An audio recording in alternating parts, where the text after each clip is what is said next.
ভূত এফএমের এসব কোনোদিনও আমার বিশ্বাস ছিল না। আমি মনোবিজ্ঞানের ছাত্রী ছিলাম, তাই বিশ্বাসটা একটু কম করতাম।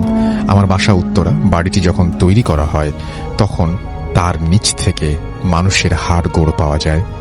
আমার স্বপ্নগুলো যে সত্যি হয় এটা আমি খেয়াল করি 2012 থেকে 13 দিকটায়। তার আগে আমি কখনো আসলে খেয়াল করিনি। এবার কয়েকটা ঘটনা শেয়ার করি। আমি একবার স্বপ্নে দেখলাম আমার বাসার সামনে এক মহিলা আত্মহত্যা করছে। সকালে ঘুম থেকে জেগেই প্রথম নিউজটা পাই আমি আমাদের সামনের বাড়িতে এক ভদ্র মহিলা গাছে ঝুলে আত্মহত্যা করেছেন। পরের বছর ঠিক একই দিনে নয়, আমি দিনটা মার্ক করে রেখেছি। দুটি ঘটনায় বিশ্ব ইজতেমার দিনে ঘটেছিল। আমি স্বপ্নে দেখলাম আমার এলাকায় কেউ খুন হচ্ছে। সকালে উঠেই শুনলাম একজনকে সেই মাঝরাতেই খুন করা হয়। আবার একটাতে স্বপ্ন দেখলাম কেউ রেল লাইনে আত্মহত্যা করছে। সকালে ঘুম থেকে উঠে শুনলাম এক ছেলে আমাদের বাড়ির পাশের রেল লাইনে আত্মহত্যা করেছে। এমনকি আমার মায়ের কি অসুখ উনি ভুগবেন সেটাও আমি 3 মাস আগেই স্বপ্নে দেখে ফেলেছিলাম। এভাবে একের পর এক মানুষের আত্মহত্যা, মরে যাচ্ছেন নিজের ফ্যামিলি বা আত্মীয়দের, ক্ষতি হচ্ছে দেখতে দেখতে একটা টাইমে আমি ডিপ্রেশন ও পাশাপাশি ইনসোমনিয়াতে ভুগতে শুরু করি। আমার কাছে এর কোনো সমাধান নেই। আমার একটা ডায়েরি রাখলাম। এবার তাতে ঘটনাগুলো তারিখ এবং টাইম দিয়ে নোট করে রাখতাম। যদি কারো উপকার করা যায়, যাদের সাথে পরিচয় ছিল তাদের আগেই সাবধান করে দিলেও অপরিচিতদের আর পারা সম্ভব হয়নি। এভাবে অনেকের সাথেই বিষয়টা শেয়ার করা হয়ে যায়। আর আস্তে আস্তে বিষয়টা আমার কন্ট্রোলের বাইরে চলে যায়। মাঝে বেশ কিছুদিন আমার সমস্যাটা ছিল না। আরো কিছু ঘটনা শেয়ার করি। আমি যেহেতু ইনসোমনিয়াতে ভুগি সেহেতু সারা রাত জেগে থাকা হয়। বই, সিনেমা, নাটক এসব নিয়েই টাইম কাটাই। তখন প্রায় প্রত্যেক দিন আমার চুলের নিচের দিকে কেউ গিঁট দিয়ে যেত। আমি প্রথমে পাত্তা দিইনি, কিন্তু পরে অসম্ভব ভয় পেয়ে যাই যখন ঘটনাটি টানা কয়েক মাস আমার সাথে হয়। এছাড়াও মাঝরাতে জোরে জোরে দরজা ধাক্কা দেয়া, বাসার অন্যান্য মানুষের গলার ডাক, রুম থেকে বের হয়ে করে নেয়ার মতো অনেক ঘটনা বেশ অনেকবার হয়েছে। আমার ছোট ভাই মাঝরাতে ছোট এক বাচ্চাকে তার পড়ার টেবিলের নিচে দেখতে পায়।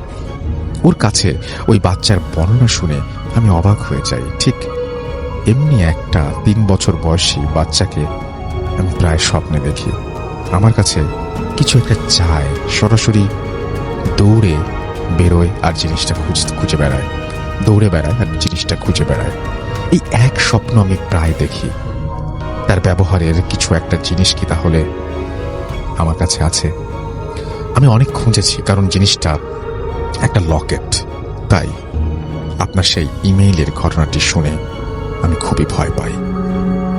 আমাদের বাসার রাধুনী মেয়েটা টুকটুকে লাল নাচের পোশাক পরা, পুরো শরীরে গহনা পরে এক মেয়েকে দৌড়ে আমার রুমের দরজা থেকে আমার ভাইয়ের রুমের দরজা পর্যন্ত যেতে দেখেছে। এছাড়াও বিভৎস চেহারার এক মহিলাকে তার পাশে দাঁড়িয়ে থাকতে দেখেছে। এরকম আরো অনেক ঘটনা এই বাড়িতে হতো।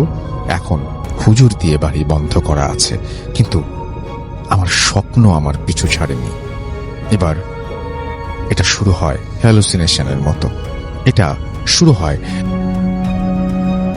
প্রিয় লিসেনার, আজকের এই ইমেল এপিসোডটি অনেক ভয়ঙ্কর হতে যাচ্ছে। আপনারা যারা ভয়ঙ্কর ইমেল এপিসোড শোনেন বা শুনতে ভালোবাসেন তাদের জন্য আজকের এই ইমেল। চলুন আমরা সরাসরি ইমেলটি শুনবো এবং আরো কিছু বাছাই করা ঘটনা রয়েছে, এগুলো আমরা একের পর এক ধারাবাহিকভাবে শুনবো। আজকে যে বাছাই করা ঘটনাগুলোকে আমি স্পেশাল ঘটনা বলছি, কেননা আপনারা সম্পূর্ণ ঘটনা শুনলেই বুঝতে পারবেন কেন আজকের এই ঘটনাটি স্পেশাল। চলুন চলে যাই সরাসরি ঘটনাতে। 2017 সালের ফেব্রুয়ারি থেকে পুরোটা বছর আমার হ্যালুসিনেশনে আমি যতজন মানুষকে দেখেছি সকলের সাথে আমার মিট হচ্ছে, যাদের আমি কখনোই চিনতাম না। যতগুলো ঘটনা আমি দেখেছিলাম সব 2018-19-এর ভেতর আমার সাথে ঘটেছে। এমন অনেক প্লেস আমি দেখেছি, এমন অনেক ঘটনা ঘটেছে ওই কয়েক বছরে আমি দেখেছিলাম। এখনো কিন্তু বিষয়টা আমার কন্ট্রোলে আনতে পেরেছি। আগে ভয় পেতাম, এখন ভয় পাই না, কিন্তু সমস্যা রয়েই গেছে। আমার ঘটনাগুলো যদি ভালো লাগে প্লিজ ইমেইলটা পড়বেন। যেহেতু আমি নাম প্রকাশে অনিচ্ছুক, সেহেতু আমার নামটা তিনি নিষেধ করেছেন পড়তে, এবং তারপরে তিনি তার ঘটনা শেষ করেছেন। তো এটাই ছিল ঘটনা, এবং আশা করছি যে এই ঘটনাটি শুনে আপনাদের মনে ভয় লেগেছে কিনা জানি না, তবে অনেক প্রশ্ন জেগেছে হয়তো। আমরা কথা রাত তখন প্রায় 1টা, চারদিকে নিস্তব্ধতা। শহরের একটু বাইরে নতুন একটা বাড়িতে উঠেছে রাশেদ আর তার পরিবার। বাড়িটা অনেক সস্তায় পেয়েছিল, কারণ আগের মালিক হঠাৎ করেই বাড়ি ছেড়ে চলে গিয়েছিল। প্রথম কয়েকদিন সব ঠিকই ছিল, কিন্তু সমস্যা শুরু হলো এক রাত থেকে। রাশেদ হঠাৎ ঘুম থেকে উঠে শুনতে পেল মাটির নিচ থেকে কেউ যেন ধীরে ধীরে আঁচড়াচ্ছে, খর্র খর্র। সে ভাবল ইঁদুর হবে, কিন্তু শব্দটা দিন দিন বাড়তেই লাগলো। একদিন সাহস করে সে নিচের স্টোর রুমে গেল। স্টোর রুমটা ছিল একদম অন্ধকার আর স্যাঁতস্যাঁতে। হঠাৎ সে দেখল মেঝের এক জায়গা একটু ফেটে আছে, মাটি যেন ভেতর থেকে কেউ ঠেলছে। তার বুক ধড়ফড় করতে লাগলো। পরদিন সে একা একা সেই জায়গাটা খুঁড়তে শুরু করলো। কিছুক্ষণ পর তার কোদালে শক্ত কিছু লাগে। মাটি সরাতেই বের হয়ে আসে একটা মানুষের হাত। রাশেদ ভয় পেয়ে পিছিয়ে যায়, কিন্তু কৌতূহল তাকে থামাতে পারে না। আরও মাটি সরাতেই পুরো একটা কঙ্কাল বের হয়ে আসে, কিন্তু সবচেয়ে ভয়ঙ্কর ছিল কঙ্কালের মুখটা যেন তার দিকেই তাকিয়ে আছে। ঠিক তখনই হঠাৎ করে নিচ থেকে একটা ফিসফিস আওয়াজ, আমাকে বের করেছ কেন? রাশেদ স্থির হয়ে যায়। হঠাৎ কঙ্কালের চোখের জায়গা থেকে লাল আলো জ্বলে ওঠে, আর ধীরে ধীরে কঙ্কালটা নড়তে শুরু করে। রাশেদ দৌড়ে উপরে উঠে যায়, কিন্তু সেদিন রাত থেকেই শুরু হয় আসল ভয়। প্রতিদিন রাত 1টায় দরজায় ঠক ঠক শব্দ, ঠক ঠক ঠক, আর সেই একই কণ্ঠস্বর, আমার জায়গা ফেরত দাও। কয়েকদিন পর রাশেদ আর তার পরিবার হঠাৎ করেই সেই বাড়ি ছেড়ে চলে যায়। পরে এলাকার লোকজন বলে ওই বাড়ির নিচে এক লোককে জীবন্ত কবর দেওয়া হয়েছিল, আর আজও যে ওই বাড়িতে থাকে রাত 1টায় দরজায় সেই শব্দ শোনা যায়, ঠক ঠক ঠক।